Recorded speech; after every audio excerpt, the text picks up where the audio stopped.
Do the hula.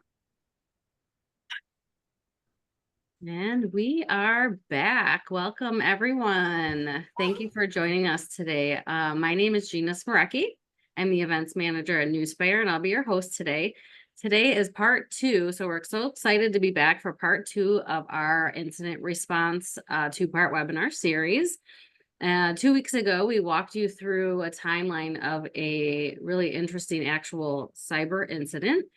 And we're going to quickly review that again today in case you didn't catch that before we go into focusing really on the aftermath and guiding you through root causes and how to recover from an incident like that. If you did miss part one, we do have the recording on our website, so I can share that in the chat if anyone wants to check that out if they didn't get a chance. And then just if you have any questions today, as we go through this, our speakers would love to engage. So feel free to type those into the Q&A or the chat, and we can address those as we see fit. We'll also try to leave some time at the end for questions. And also this is being recorded, so you can receive an email with a link to watch the recording later on.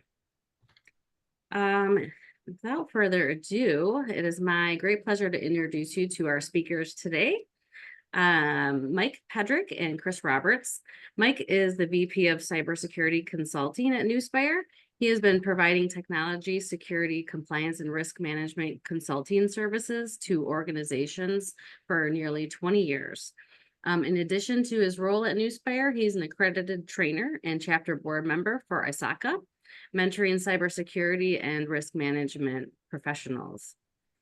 Chris Roberts is Nuspire's Chief Strategy Executive and Evangelist. He's a leading figure in counter threat intelligence and vulnerability research. With over 25 years in information security assessments and deep knowledge of regulations, Chris is a highly credentialed voice in cybersecurity, and he's often featured in major media outlets and speaking at conferences worldwide. Also, I'm super excited to have Francie Dudrey joining us again today. I'm back. Francie is our Senior Director of Content Marketing and Corporate Comms, and she's going to moderate and keep these guys on track again today. So there we have it. Let's go into our poll today. So before I hand it over to Francie, we wanted to have everybody vote. So let me go ahead and launch this poll. 1 second. All right. So the question reads, which technologies are you currently using to tackle risks? If everyone could go ahead and cast their vote, you can choose as many of those things that you're using today. And if you do have an other, feel free to type it in the chat for us if you're using something other than what we have listed here. All right, I see votes coming in. Give it a second here. I'm still slightly upset that we can't vote. I really want to vote. Right. You know, I was just going to make the comment that we've been referring to next-gen firewalls as next-gen firewalls for at least 3 to 4 generations by this point. Yeah, so I was going to say. Is it really next gen? It's you know, whatever's next. Whatever's the next gen is the next gen. I swear, it's like chasing, you know, this is why I put on that LinkedIn post. This is why in that LinkedIn post, I'm like, if I'm coming to consult or help, if you start using acronyms or you make up your own acronyms, I'm doubling my hourly rate. It's as simple as that. I love that. Okay, let's have a good number. So let me go ahead and end it and check it. Push the results for everyone. All right, can you guys see those? Yes. I want to see who's got bugger all. Oh, there's a few. Awareness training. I like the awareness training. I'm glad the awareness training is coming up on this one. Some monitoring is on there as well. That's good. Patch management. Yeah, you haven't heard of the new exactly. Vulnerability, threat intel, endpoint, and managed endpoint. Okay, that's cool. There's some good stuff on there. Folks are actually good. Well done, folks. I'm excited to see patch management getting as much attention as it is. Yeah, well, okay, so yeah, okay, we can talk about this one. I wonder if it's getting attention or if it's people like, well, we try to patch things. We know we have patch management. We try to patch things, or patch The- critical things. The way I like to tell folks, especially as a consultant, is step one is doing the thing. Doing it right or doing it well, that can come after. I like it.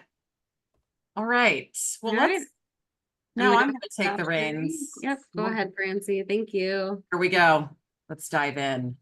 All right. So we're going to revisit the scenario we talked about briefly in the last webinar, and then we're going to talk about some mitigation approaches. We're going to talk about long-term repercussions and planning, Q&A, and all the other stuff in between that Chris and Mike are going to throw in there, because we know they may go a little bit off script, but that's okay. That's why I'm here.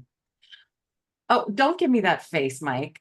So revisiting the scenario, the ransomware attack. So Mike, do you want to just quickly give us a run through of what we talked about? Yeah, absolutely. So just a reminder from the previous session, the scenario was basically a help desk ticket was received where a member of the organization, maybe they're a member of management, maybe not. We didn't really establish that, but Joe King has sent in a ticket saying, my PC is behaving strangely. I've got encrypted files. I got a note here that says, I can send money to here's the resource or whatever to get my information back, and I can't be productive, please help. And so we recognize this as the hallmarks of a ransomware infection, and with the added bonus of verbiage that describes data exfiltration. So we know that potentially sensitive information belonging to the organization and or our clients is now somewhere out there in the ether. We have a B word that we use to describe that. And it may not be the one you're thinking of. I'm thinking of the word breach, or bummer, or any number of other things. But very definitely we have a couple of high risk scenarios here. We can't get to our stuff, so we can't be productive, and our sensitive information is somewhere out there in the ether, and the attackers are demanding money to get that information back. So that's the scenario. Now we had to make a decision. We had to decide, do we pay the ransom to get our information back, or do we give them the two-fingered salute and try to recover our systems without paying the ransom? And that's a choice that organizations are facing many times a day at this point around the globe right now. So Yep. Big deal. All right. So let's talk root cause. Who wants to start? Ooh, let's have some fun. Let's do it. Let's have some fun. Let's have some fun. I gotta get to my right slide. Where are we? Yay, root cause. All right. So let's start with the easy one. The chances of finding the smoking gun. So I think this is where it gets interesting. We've gone through some of the incident already. We figured out that something's happened. We figured out that somebody's running around the place and is peeing in the potted plants as of the last talk. Now we're going to figure out how the heck they got in. Do they come in through the front door? Do they come through the window? Did they get invited in? And all these other things. Unfortunately, in many, many cases, you're not going to get to root cause. And I think this frustrates more people than it probably should, especially on the leadership standpoint, and especially on some of the folks that are like, well, how did this happen? And we need to know how this happens. And it's one of those things, having done the forensic stuff, you're running around and you want to actually do the investigation and eradication and at least get as close as you can to the root cause. To Mike's point, into the original scenario, we know an inbound email came in. Great. Well, okay, we've got to start with there, but where did it come from? How did it come from? What's happening? And anything else on this one? This, I think, is where it gets a little frustrating on that side, because you spend so much time trying to do this as opposed to doing the investigation and the eradication on this one. And some of this is going to come back down to how well do you know your business? When we start talking about eradication, well, if you don't know what you have and you don't know where it is, how the heck are you going to be able to put your hand up and go, we've got it all eradicated? One of those big issues, what we saw on the poll just now about, endpoint detection and managed security services. One of the interesting things of going into an organization and putting in a security system and managing that is actually those questions of what have you got? Why is this on the network? And who forgot about the computer in the closet that's keeping the lights on? All of these things we unfortunately tend to forget too often because it's tribal knowledge or the person that managed it has left. So the eradication challenge becomes one of, did we get everything? Are we sure we got everything? And if we didn't, how do we know? you know, what are we now got in place to monitor and to manage to understand what's going on? So that's part of it. Mike, what you got? Well, I wanted to put out there, I love the point that you're making about understanding the business. That's absolutely imperative. But what I wanted to maybe double click into is there are no absolutes, but there's two likely scenarios here. One is that somebody received an email that was part of a spray and pray campaign. It was just, they weren't targeted. This wasn't a targeted attack. It was just a large scale email campaign, and somebody was reckless enough to click on a link, right? And that unleashed the ransomware. But I think the more likely scenario, especially when we have data exfiltration as part of the attack vector, is that somebody got into the environment and they spent some degree of time in that environment, laying low, not doing anything to garner attention to their presence. They maybe navigated around the environment. You know, we've referenced the MITRE attack framework in the past, and I would strongly recommend folks pay attention to at least the high level of the MITRE attack framework, if not going down into the weeds on it, right? But so if we have a individual in the environment, we can assume that for the period of time that they were in our network, they were gathering information about us. They were profiling our responses, our defenses, our strategies. Most importantly, any information that could be used against us for the express purpose of crowbarring money out of us, right? So the ransomware deployment piece in those scenarios is just when they decided to get loud. They decided to throw caution to the wind, get caught, and now hold us for ransom to get our data back, and also to potentially protect our reputation. So I think that those are the two, when we think about those as being the likely scenarios for ransomware finding its way into the environment, we start to see some of the, at least, categories for our defenses, right? Going to the first piece, we start thinking about, how do I prevent my people from clicking on links that they shouldn't be clicking on? Or how do I keep people from getting into my environment? How do I mitigate that particular risk? Now, I want to put out here, Chris, that you said, and this is a brilliant point, that finding the root cause, finding ground zero for this particular attack, you need to have a plan, a game plan for determining how much time am I going to spend on containment and eradication and doing an RCA, and is it appropriate to be doing that RCA in this instant, right? Because remember, at this stage of the game, things are still on fire. You should be focusing primarily on containment. The other thing that you will not get traction on, absolutely, everybody has this romantic notion that I'm going to find out who the ransomware gang is. I'm going to call Liam Neeson, taken Liam Neeson, by the way, or yes. Darkman Liam Neeson, certainly not Liam Neeson from any of his recent stuff. And I'm gonna get these guys back. I'm gonna go overseas and I'm gonna take them out and I'm gonna win and it's gonna be awesome. Or you're gonna dial a 3-letter agency in the US.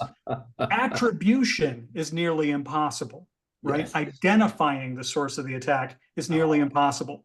Don't spend precious resources, time or money, on that frivolous pursuit. Decide in the moment, what can I accomplish? That should be getting the business back up and running, and spend every minute you have in front of you on that pursuit. That's a really good point, and it brings back, like, about every year or two, every couple of years, somebody in Congress in the US, at least for the US audience, somebody in Congress stands up and goes, "We should fight back." Yeah.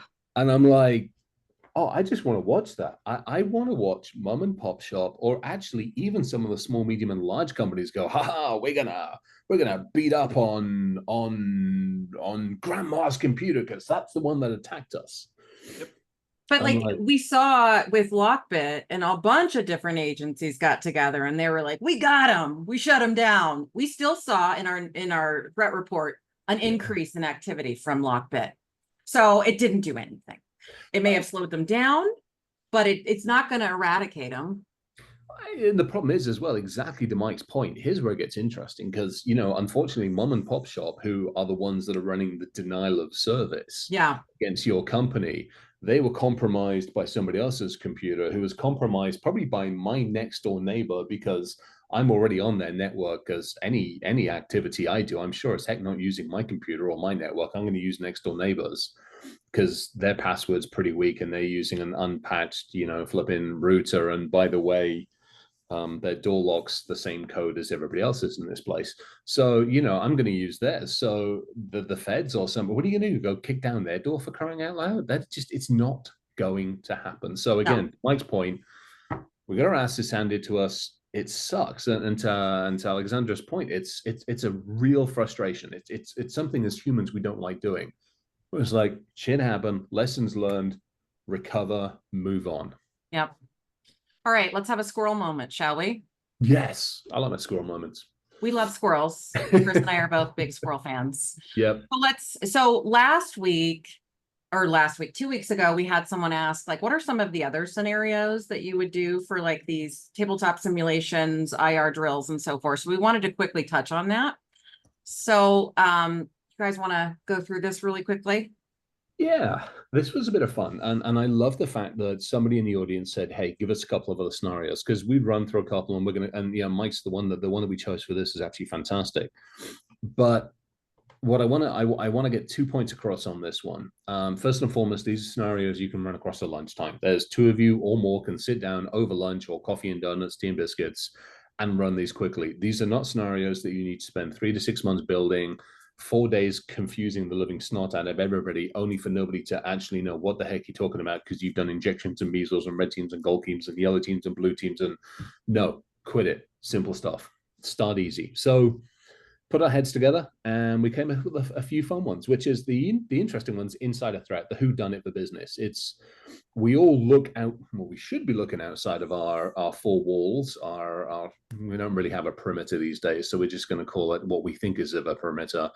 But we often, unfortunately, don't spend time inside going, who inside doesn't love us anymore? Because unfortunately, companies typically don't love their employees that much, and therefore, why should employees love their companies? And so all of those things come in once. So there's that one.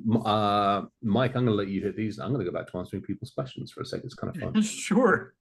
All right. So a couple of these, especially in the beginning, are actually nearly all of these. We have to assume that they fall into 2 buckets. One is intentional and the other is accidental, right?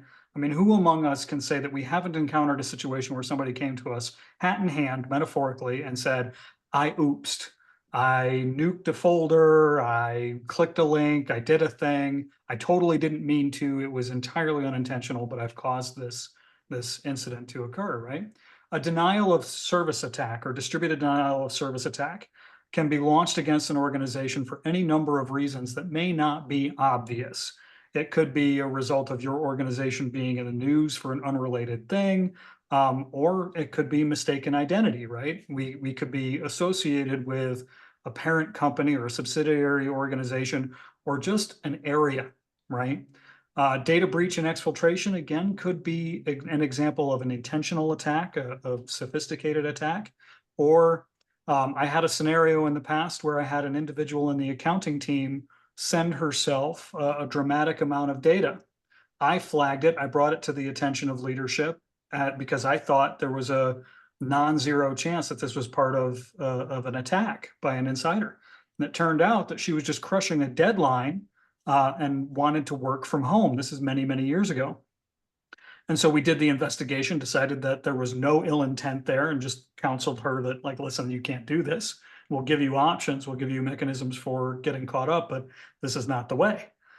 So again, the part of where I'm going with this is to say that rehearsing these scenarios, walking through them together as a team, and inclusive of the business to the extent that you possibly can, helps you to be prepared. It also gives you confidence and competence in your process, that you're not feeling your way along and deploying ad hoc maneuvers. This is rehearsed. This is choreographed. This is perfectly orchestrated by the time the actual thing occurs. Actually, the other part on this is an interesting one. I mean, how many times have we all run across a situation where we're sitting there and you see the spike in the network? What tools and what mechanisms, one, do you have to see that? Secondly, to track it down. Thirdly, to figure out right switch, where's it coming from? only to find that somebody's, freaking streaming media or multicasting or has decided to download half the internet's DVDs onto their work computer. I mean, we should take the tools and the text that we have and apply them to a lot of these kinds of scenarios. For sure. Okay. Squirrel moment over. Although I believe that's a chipmunk, Chris. Just gonna. It is? Yeah. All but right, they're just as cute. They're just as cute. You know what? I figure with half a nut in its mouth, it's probably, I mean, it is what it is. I was It is gonna what it say something is. else because of what month it is, but we've already had peeing in potted plants. We don't need nuts in mouth. So we'll leave that one. We sure don't. No. Let's so I don't know how to that's kind of a non sequitur, but I don't know how to smoothly go to recovery after that conversation, but we're going to talk about it anyway. We're going to power through, folks. Actually, it's a perfect segue. We're recovering. We're recovering. This is a recovery from from that combo. No. Okay, so pivot. That's right, Jason. Pivot. All right. So let's go. Yes. Yeah, this one's an interesting one. And I think it's because again, it comes back to the stuff that we are all three of us are talking about, which is know your landscape, know your business, know your organization, because for every different organization, recovery looks differently. You take a retail organization, if they can't effect transactions for 24, 48, 72 hours, maybe a week, how are they going to balance bills? How are they going to get money doing? So recovery for that maybe looks different than manufacturing. If you've got a manufacturing line that's running just in time manufacturing, you might only have X amount of hours from a recovery. You work on a financial desk, you've got seconds to minutes at most before you're losing significant amounts. So recovery means something different to everybody. So this is where we take a step away again from the technology standpoint, and we go to the 4 C's: communication, collaboration, cooperation, coordination. It's knowing and understanding the business side of things. And really, it is having that plan in place, because if you don't know who the business owners are and you don't know who the data owners are, how are you going to know what recovery looks like? And who are you going to talk with? Like, hey, we got the database back, but we got this back, we got the servers, how are you going to know how to test all of that? So that's part of it for me. Mike, what do you got on this one? Well, so I could go off on a tangent on this, and I might a little What, bit. you? Weird. Oh yeah. Tangent ready. Here we go. So Chris, super brilliant point about this is about the business, right? We're restoring services for the business. Now, generally, we've all encountered incidents where we've been down for a period of time and we are galvanized into action, and we have this notion that we're going to restore services ASAFP, or let me make that less colorful, ASAHP, right? We're going to bring things up as quickly as we possibly can. That's, again, ad hoc. That's not measured. That's not choreographed. That's, if we succeed accidentally by definition. So I say that to say this. We as practitioners don't do enough business impact analyses, right? We look at the environment from the perspective of, what is my capability for restoration of services? What is the time frame for bringing something up and restoring service to the business? That's the wrong approach. We should be having a dialogue with the business, every business process within the organization, to determine what is the impact to the business if we're down for a day, 2 days, 3 days, 4 days, 5 days, whatever it is, right? If the business process comes back to us and says, I can't be down for any longer than 4 hours, but you know full well it's going to take you 24 hours to restore a service, you know you have a date with destiny. On that 5th hour, torches and pitchforks are coming down the hall. So instead, have that dialogue, have that BIA conversation, and then have a recommendation ready for the organization to say, you want 4 hours? That number has 2 commas in it. Here's my proposal. One of 2 things happens. Their 4 hours becomes 24 hours, or they approve your recommendation. They give you the budget and you get to implement those controls. But you are rolling the dice if you don't have that conversation in advance of an incident. I feel like you had some strong opinions there. I have very strong opinions there.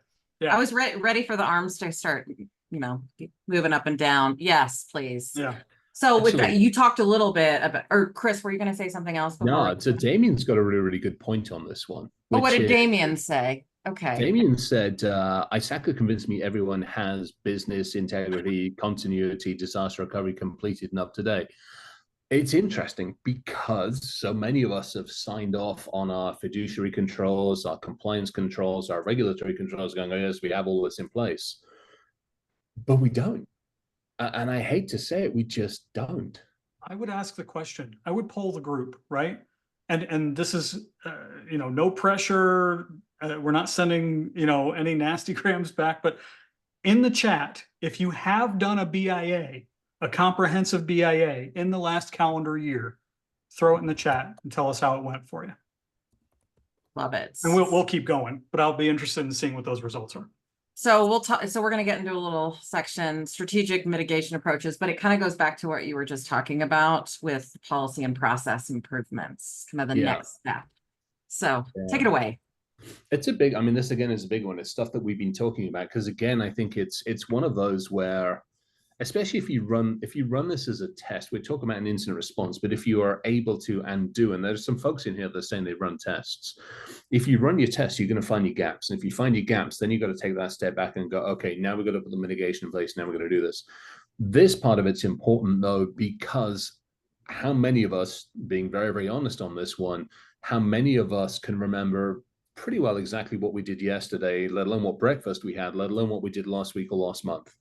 If you're not sitting there in the moment with 2 screens or more working on tech stuff and one screen over here with a flipping notes document open, taking screenshots and doing whatever you need to do, you're not going to remember it 2, 4, 6, 24 hours later. So this is fairly imperative because again, if this is something where there's more than just an internal fiduciary control, your team, your outside handlers, your outside counsel is going to come back and go, what did you do and why did you have that decision tree? Why did you make that decision to reboot or to use this or do this or whatever at that point in time? So if you're not sitting here coordinating a couple of screens for work and one screen purely for making and taking notes as to who you talked with and what you did, you're shooting yourself in both feet and you're also opening yourself up for potential legal actions as well. So be very, very careful on all of this. I want to explore this a little bit because Chris, the dynamic that you and I have often is that you approach the conversation from the perspective of the technologist, the practitioner, the attacker, so on and so forth, right? And I'm usually the cat that comes into the conversation talking process and policy and GRC type stuff. Yep. And what I want to say, I want to put a flag in the ground here, and I won't do it as emphatically as I did regarding business impact analyses. But, you can. It depends. Governance, risk, and compliance is really just risk, and risk. Full stop. Everything that we do is pursuant to the idea of reducing risk or managing risk to the organization. There are compliance risks, right? If we get dragged in front of the SEC, for example, for not documenting things the way we should have been, because it gives the air of a lack of transparency, that's very, very costly to the organization. More costly, perhaps, even than all of the technology-focused incidents we had in the prior year combined. And so I generally will advise clients and students and so on that this is a thing that you can't sleep on. You must document what you've done. You must pay attention to policy and process, et cetera. And not for the same reasons, not because, somebody in a hoodie in a basement in Siberia, the stereotypical, hacker prototype, not because that person is going to exploit that vulnerability, but because people that we answer to from a regulatory perspective, from an insurance perspective, et cetera, they have just as much, if not more, power to harm us. And so, it's like, take yourself back to the internet in 2005, right? Pixar, it didn't happen. If it's not documented, you're not doing it. Right. Jason made a good point that it's not just IT's role to do all this too. It needs to be a cross-functional group of people working on this stuff. Yeah, I think that's a big one. And I think the other thing on this one as well is it isn't just it isn't just documenting it for cover your assets or cover your ass attitude and mentality. It's also, so as we go through these conversations that we're having now, when you do get to take that breather, when the fire's out of the building and everybody's back in it, and you sit down and go, we managed to get through this, you can go back through these notes and go, what sticking points did we have? When I asked for the firewall logs, well, why did it take X amount of time? Where is the stuff? When I asked for network access, when we asked to do this, and when we tried getting hold of outside counsel, where were the sticking points and how do we improve those as we go through? I mean, this is a huge part of it. So we were talking, so assigning roles, right? Like who's responsible for what? This was a question we got last time, and it was, you know, I have an MSSP, I have cyber insurance provider, like who's on first? How do I determine that? Ooh, Mike, you want to hit this one, or you want me to run through? I do, because we actually had an attendee, a participant last time ask this question, right? Yes. The conceit was, and we can imagine this scenario, right? We are the single solitary person responsible for IT, IS, governance, risk, compliance. If there's electricity coursing through it, it's ours to take.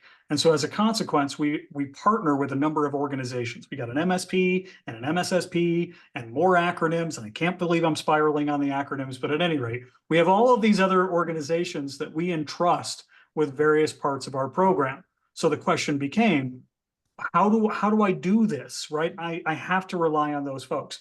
So the first thing I want to put out there is that you can outsource operational, responsibility, but you can't outsource accountability. It is still yours. It is still your program, still your organization. So now there's actually even greater pressure on you, right? You have to herd those cats. Who am I calling first? I'm calling Nuspire. I'm calling somebody. I'm calling my insurance provider. I'm calling these other people. And now you're wrangling those same individuals. You're the quarterback, right? So I say that to say this. It is imperative, not during an incident, not when it's 2 a.m. and you're up to your eyeballs in an event. It is imperative that you make sure that you are crystal clear on the contracted response times for those folks that are going to be a part of your process, right? If you have an IR organization, pick a Kroll or a Nuspire or somebody like that, understand if the contract says that they have a 4-hour response window, does that make sense? Or should we be revisiting the contract, right? What is it going to take to get that 4-hour response window down to 2 hours or 1 hour, et cetera? Which returns us back to what is the business need, right? If the business can tolerate 4 hours, cool in the gang, rock on. If the business can't tolerate 4 hours, then we have to reopen the contract. So that's the first thing I would say is if there's third parties that are a part of your incident response process, be crystal clear on what their contracted service level objectives are and make them yours. Yeah.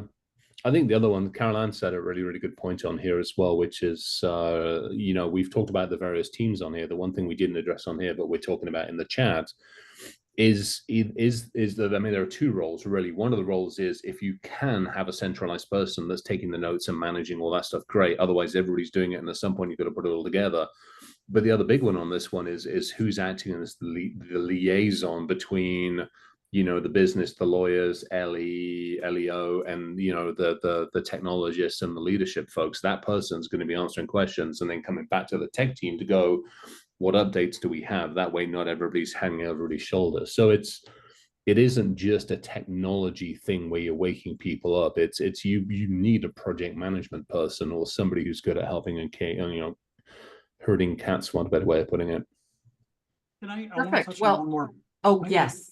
If I can, one more thing I want to touch on, because we're using the specific example of ransomware.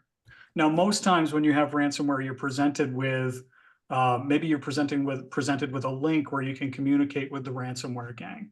It'll be through a Tor browser. And again, you're not going to get enough information to know who they are and go bang on their door and punch them in the nose. Not a thing. Fantasize about it if you want to, but it's not going to happen. At any rate, your only communication with them should be related to the decision you've made. Are you going to pay the ransom or are you not going to pay the ransom? It's not a game of negotiation. They've got you dead bang. That's it. It is certainly also not an opportunity to lie to them and say, oh, this is too much money. Woe is me. I'm a much smaller organization. I can't pay this. Especially if they've been in your environment, they know you potentially better than you know yourself. And so I would say that in terms of assigning roles, from a strategy perspective, maybe consider strongly abandoning the idea of interfacing with the ransomware gang at all. Leave that to your insurance provider, to your legal, etc. Like that's that. Don't go in with the expectation that you're going to beat them down and get out of this. Your only communication should be, or the only communication with them should be, this is what you're asking for. This is what I'm willing to pay.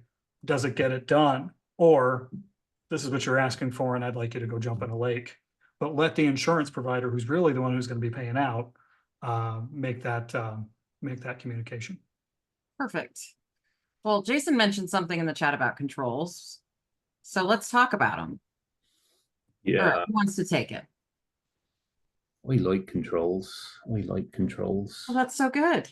Yeah, I mean, I do and I don't. I think it's, and as we've talked about, I mean, yeah, to what Jason said, I mean, it really is people policies and then procedures. At some point, you got to put the tech in place. You really, really do have to put the tech in place. I think the next slide probably starts. Yes, let's go to the next slide. That next slide. I think that's a good There we go. Yeah, so this is a good one. I mean, Mike hit this one again, which is the MITRE attack methodology. Know your adversaries, or at least have an idea as to how things might unfold or might have happened or any of that kind of stuff. And it's, when we go back to the attack scenarios, you can go back to MITRE and go, well, okay, how would somebody do intelligence gathering on us? How would somebody do this? How would somebody do this? And you can do it yourself, or you can get folks like us involved and we'll help you work it out. I think the other part on this one, it's the knowledge base. It's again, knowing your own organization. When we talk about comprehensive knowledge base, it isn't just adversarial techniques, it's your internal stuff. It's how well do I know the organization I'm working for? How well do I know the network, the layout, the teams, the people to wake up, the systems, the architectures? What are we missing? What's going to kill the business if it's taken?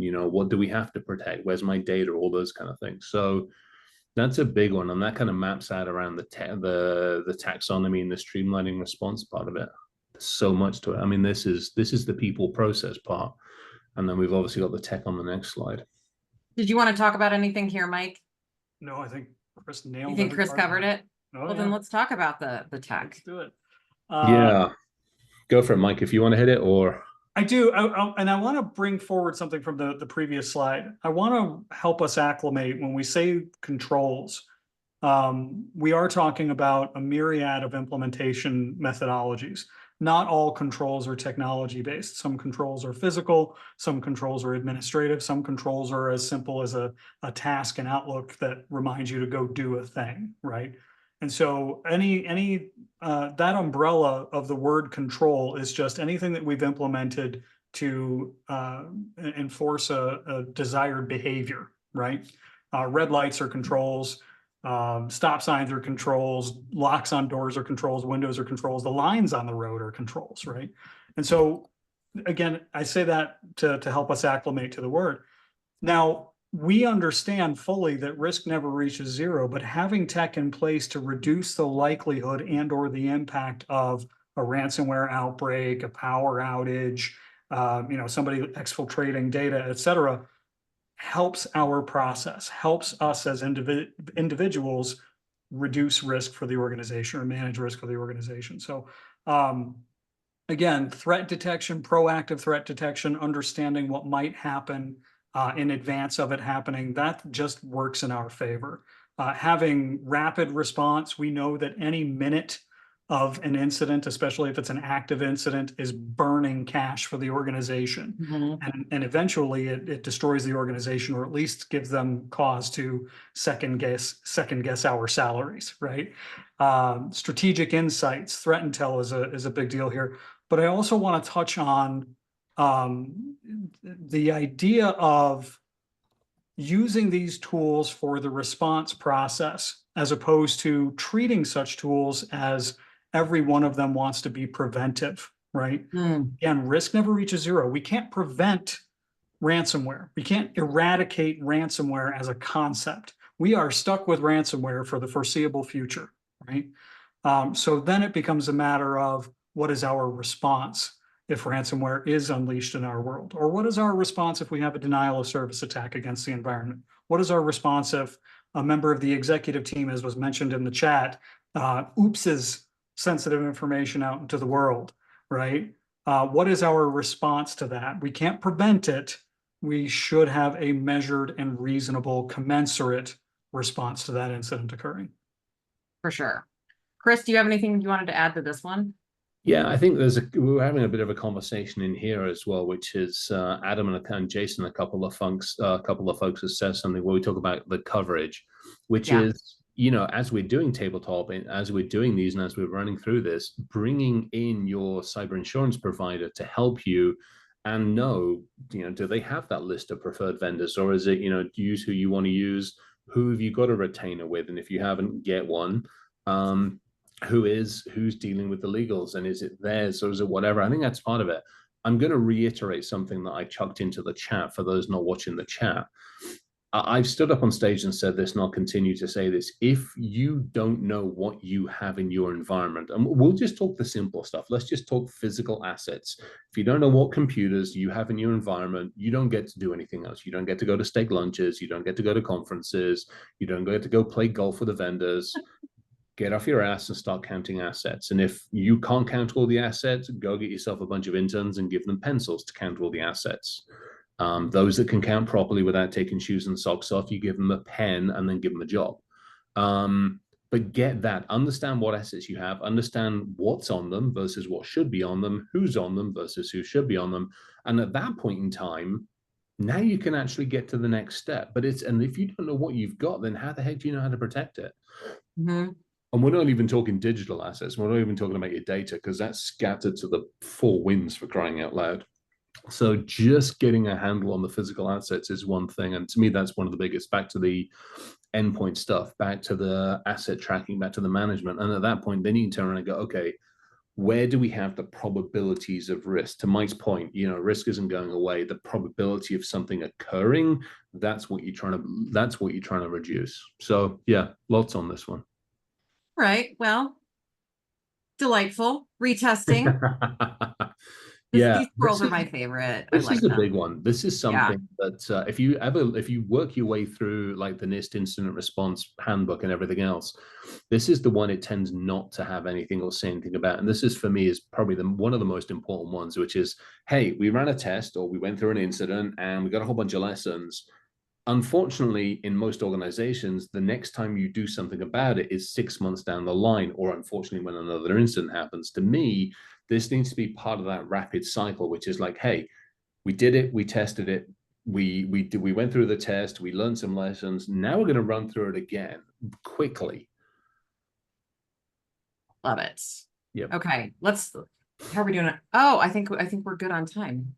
Yeah, we hit this pretty Well, quick. you might be a little bit over. So let's talk long-term repercussions and planning, and specifically, let's talk about getting outside help. Because Chris, I know you wanted to chat through this a little bit. Yeah, this is one of those things, you know, I've been fortunate, you know, Mike and I, and obviously a number of folks on here have been fortunate. We've run organizations, both big and small, and we've run with vendors, both big and small, and partners and organizations. And there's pluses and minuses. You know, I remember when I started the previous company, I walked in and I didn't want to build my own security operations or network operations center. I wanted somebody in to help. And it's the same thing. I wanted my team to focus on what they were good at, but you can't be experts in everything. So when you realize that, you take a step back and go, okay, my resources can be good for training my team, but I want third-party help. I want people who are certified in forensics. I want people who understand forensics on the cloud, on terrestrial. I want crisis, you know, as Jason put, crisis communication people. Yeah. I want people at my disposal who can not only do this for me, but can help my team. Now, it isn't just a matter of writing a check and going, woohoo, written my check and I'm in good. It's a matter of actually working with a good organization, understanding them, getting them to understand you and your organization, as Mike Penn, you know, SLAs in place and all this other stuff. So there's pluses and minuses. I've worked with a team where we've had our own internal, but at some point you have to realize there are better experts outside, and how do you engage and when do you engage and what do you do to actually What do you do to figure out who's good, who's bad, and who's fugly? Mike? My favorite consultants, my favorite outside vendors are the ones that make you better, right? Yeah. The idea isn't that we're going to come in and charge you 8 figures a year just to do things for you. You know, not all of these exchanges are transactional or purely transactional. If you contract with a vendor who actually makes you better as a business, or better as an IT professional or IS professional, et cetera, those are the ones you should latch onto.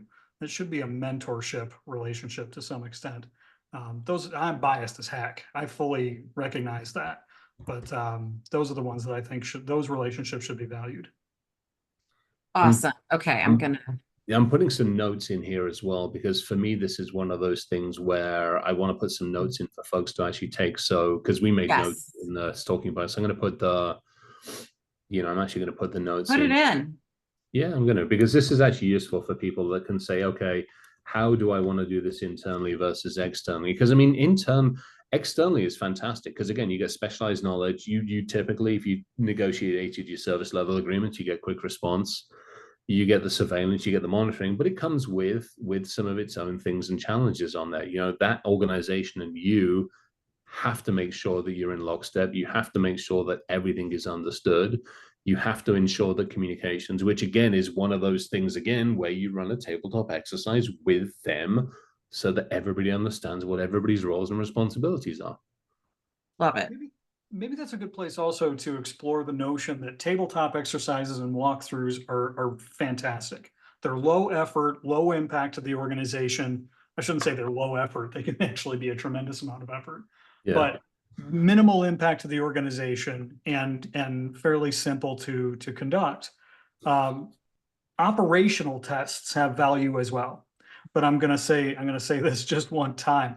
If you're going to do a full surprise operational test, make sure that the person who signs your paychecks is aware of it first. Big time. Yes. Actually, Benjamin's right. Low effort compared to response for each one. That's exactly right. And what's the official one? Is it an ounce of prevention is worth a pound of cure? Yes. Yeah, there we go. I do remember somebody years ago did the statistics that I think it was, I can't remember the exact number. It was like either an 8 or a 9-fold increase in cost when you have to respond to something versus when you actually are preventative at doing it. So those numbers hold fairly true, which is a little scary. Goodness. Well, I've left the next slide up for an inordinate amount of time, but I feel like it's a good visual.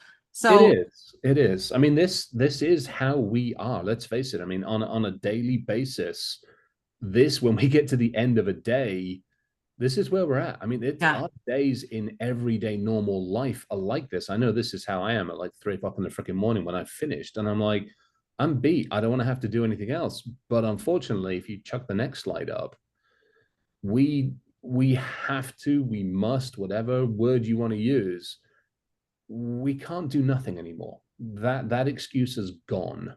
That ability to say it's going to happen to somebody else, it's not my problem, it's somebody else's problem, nobody's chasing me, those excuses we've worn those out, unfortunately, or fortunately, depends on which side you want to look at this one.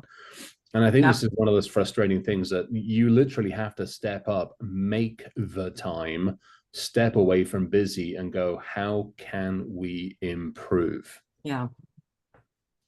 It's hard to do. I struggle with this as well. Oh yeah, I mean, it absolutely is. It absolutely is. I think it is one of those things, you know, it's, as Mike said, you know, tabletops can take work and effort to put on. But from a cost perspective, you know, aside from the fact of a breach, from a cost perspective, they don't cost a crazy amount. I mean, Gene's going to hit this in a bit. We've got to thank you all for watching this thing, for crying out loud, number one. Number two, we're good at coordinating them. You can do them yourselves, run them internally, you know, run them within your own team. Then when you're happy with that, run them with the IT team, the network team, the tech team, run them with a few people in the business, and then make it a little bit bigger. Run it with your vendors, run it with that way you can get to do things over different times. We can do so much with this. Indeed, we can. I want to make sure we have enough time for Q&A. Quickly, just know that, and Gina will put some of these links in, but we do have a pretty extensive resource library. We just created an incident response checklist that you all can access. I know Gina's got the link, information about tabletops in there. And then Gina, do you want to just do the last, or I know you're pasting the links Yeah, in. no, it's okay. The Okay. webinar. Here, Yeah, all the webinar, here's the links for the resources. And then the webinar, so our next one is going to be on June 27th, just a few weeks away. We're going to dig into the intricacies of the dark web. Chris will be back for that one, and he'll be joined by Justin, our director of security operations. So we're really excited to be putting that one together right now. And so let me share that link too, in case anybody that's here wants to come to that one in a few weeks. We would love to have you back. And then here, I'll go to the next yep. one. We have a special offer for everyone here on the webinar today. It's only for the webinar attendees. So you can see some details here on the slide, but it's a really good deal if you want to get started with your own tabletop exercise with Nuspire. So there is a link for this as well. If you'd like to get more information, go ahead and fill that out and we'll give you a call. But it would be a really exciting engagement with Mr. Mike Pedrick as your consultant. Need I say more? I know. He's the best. So anything to add here, Mike, before we go to questions? No, I put the comment in that do your tabletops like Dungeons and Dragons, right? Let's make them fun. Let's make them entertaining. And that's something I try to bring to every one of these engagements. Love it. Awesome. All right, we go to questions. All right. Question and answer. I think there was a 10 question. minutes. There was a question that Mike already answered in the question and answer box, but I think it's worth addressing in case others fit into this category. So the question Brad asked was, when you're a one-person IT department, who do you get for your team? Because we use the term team all the time. So if it's really just one IT guy. Yeah. So My response there was, for better or for worse, I think we've all been there, right? Or a lot of us have been there. I've been there, right? Where you're the only person on the team. You're a team of one, at least in the start of your career. And so you have to rely on outsourced resources, but you're still the quarterback. You're still calling plays. And the other point that I would suggest to folks in that position is that you should feel empowered to not be afraid of deputizing the business to say, hey, if XYZ happens, I'm waking you up too, because it's their risk as well, right? And so just to have a game plan for what do you expect of the business in terms of their responses, making sure that they understand that their phone can ring. I always ask this question. I'm probably giving away too much, but I always ask this question when I do tabletop exercises. Who is your team? This is the scenario. Who are you waking up in the morning, right? Imagine you're Ethan Hunt in Mission Impossible, gather your team, right? And then the next question after that is, if it's 2 o'clock in the morning and you're calling your number 2 person, the person you're reliant on for this particular incident, is their phone on? Are they going to wake up and answer that call? Or are they going to get the voicemail at 8 o'clock in the morning, one of 27 voicemails, right? So it's important to understand that, yes, it sucks to be a one-person IT department, but actually you're still the QB, you're still calling the shots. So make sure that you have your team ready and accessible when the incident happens. Awesome. Thank you, Mike. Yes. I want to address, so Jim has a question, and Jim, thanks for being a customer of Nuspire with firewalls. He's wondering if, having one company manage a firewall and then having another handle their endpoint security, patching, and computers IT help would be beneficial. We're biased, of course. Yeah, I was going to say the same thing. I mean, feel free, have 2 different companies, and at which point now you're managing 3 sets of conversations and relationships. For me, there's always a balance. Eggs in one basket versus, splitting everything apart and crossing your fingers that comms works effectively. I'm actually going to take my Nuspire hat off, and I'm going to put my previous CISO relationship. when I was at my previous engagement, large organization, making airplanes, all that kind of good stuff, I brought Nuspire in not only to look after our endpoint systems. We actually ripped out the endpoint that we had in and replaced it with something else that actually worked. But they also ran the MSSP for us. We also had them on retainer for incident response, and they were looking after firewalls, networks, endpoints, and a bunch of other stuff. The nice thing about it is they also worked with my team and trained my team on a bunch of stuff. So I put 2/3 of my eggs in one basket because it wasn't a company, it was a partner. And that's how, you know, as an organization, I looked at Nuspire as a partner. They weren't a vendor, they weren't a supplier. You know, we had consistent regular meetings, we had all the stuff that you would need to have, no different than if it was my exact team. And that was rather nice. Thank you, Chris. I like that. Bringing another perspective to it there. Thank you for that. So let's see. I have one other question here. So I do tabletop exercises once per year within the IT team, just the IT team. Is that sufficient? Good start. It's a start, but if it's once a year, I'd say no. And I'll be blunt on this one. If you're just doing it once a year and it's just the IT team, if something happens, you're going to fail. Let's just start with the easy one. And I'm not going to be an arse about it, but I'm going to be blunt about it because that's great to do once. Let's start with the easy one. Great, you've done it once with the IT team. Now, what about the rest of the teams? Again, back to what Mike and I and Francie have been talking about, which is what about the business? Yeah. What about general counsel? What about legal compliance and everybody else on this one? And if you're only doing it once a year, this is like awareness training. It pisses me off because awareness training, compliance tells you that once a year you have to stand there and tell people don't click on shit, don't send shit, otherwise we'll fire you, which is useless because we're humans and we remember things for about 15 seconds.